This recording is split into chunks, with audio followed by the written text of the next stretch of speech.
En tant qu'ergothérapeute et vous, en tant qu'intervenant auprès des enfants, vous le savez, trouver des nouvelles activités de motricité fine, c'est toujours d'actualité. Parce que si on ne veut pas s'ennuyer, il faut toujours se réinventer. Alors, selon moi, il faut toujours rester à l'affût parce qu'on ne sait jamais quand est-ce que l'inspiration va frapper.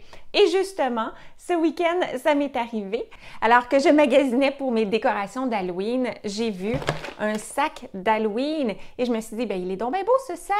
Mais moi, je ne passe plus l'Halloween et je me suis dit, bien, qu'est-ce que je pourrais faire avec ce sac-là? Et là, je me suis mis à regarder autour et j'ai découvert plein de trésors de motricité fine. Alors, j'ai tout acheté, j'ai mis ça dans le sac et je me suis créé une nouvelle activité inspirée de la boîte de motricité fine. C'est la boîte de motricité fine d'Halloween. Alors, ainsi est née la boîte de motricité fine d'Halloween, ou si vous préférez, la boîte de motricité fine. Une boîte de motricité fine, c'est quoi? C'est simplement un lot de petits objets qui vont inspirer un enfant à jouer, à manipuler. Leurs différentes formes vont inciter l'enfant à faire différents types de manipulations et ainsi, l'enfant va pouvoir travailler sa motricité fine avec plaisir, en s'amusant, sans qu'on ait besoin de le structurer. Dans votre sac, vous pourrez aussi ajouter quelques incontournables comme la pâte à modeler, orange et noir bien sûr, et des contenants qui vont vous permettre de transférer les objets qui sont dans la boîte de motricité fine. Si vous êtes déjà familier avec la motricité fine, vous saurez qu'elle a 7 composantes et la boîte de motricité fine va lui permettre de travailler ces 7 composantes-là, notamment l'approche quand on va chercher un objet. Ensuite, on pourra travailler la préhension, particulièrement la préhension pouce-index et par la suite, le contrôle du relâchement de l'objet.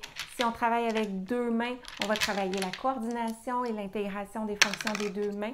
Si on manipule l'objet, on pourra faire différents types de manipulations, comme le shift quand on déplace la main sur l'objet d'un endroit à un autre, et la rotation simple de l'objet, ainsi que sa rotation complexe quand tous les doigts sont actifs avec des mouvements dissociés pour tourner l'objet.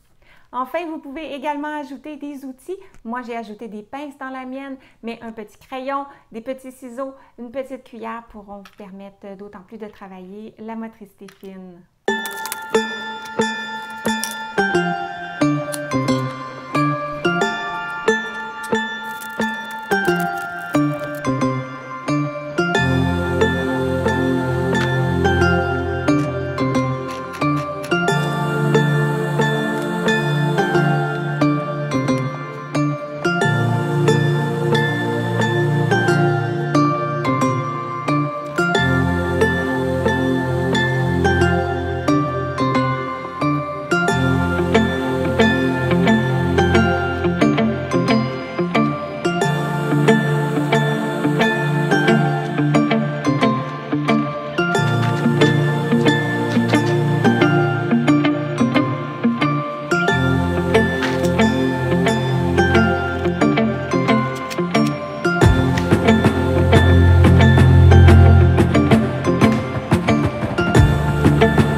Mon nom est Josiane, je suis ergothérapeute. Chaque semaine, je vous fais des capsules éducatives fondées sur la perspective et les stratégies de l'ergothérapie pour vous aider à accompagner les enfants dans leur développement et leur fonctionnement.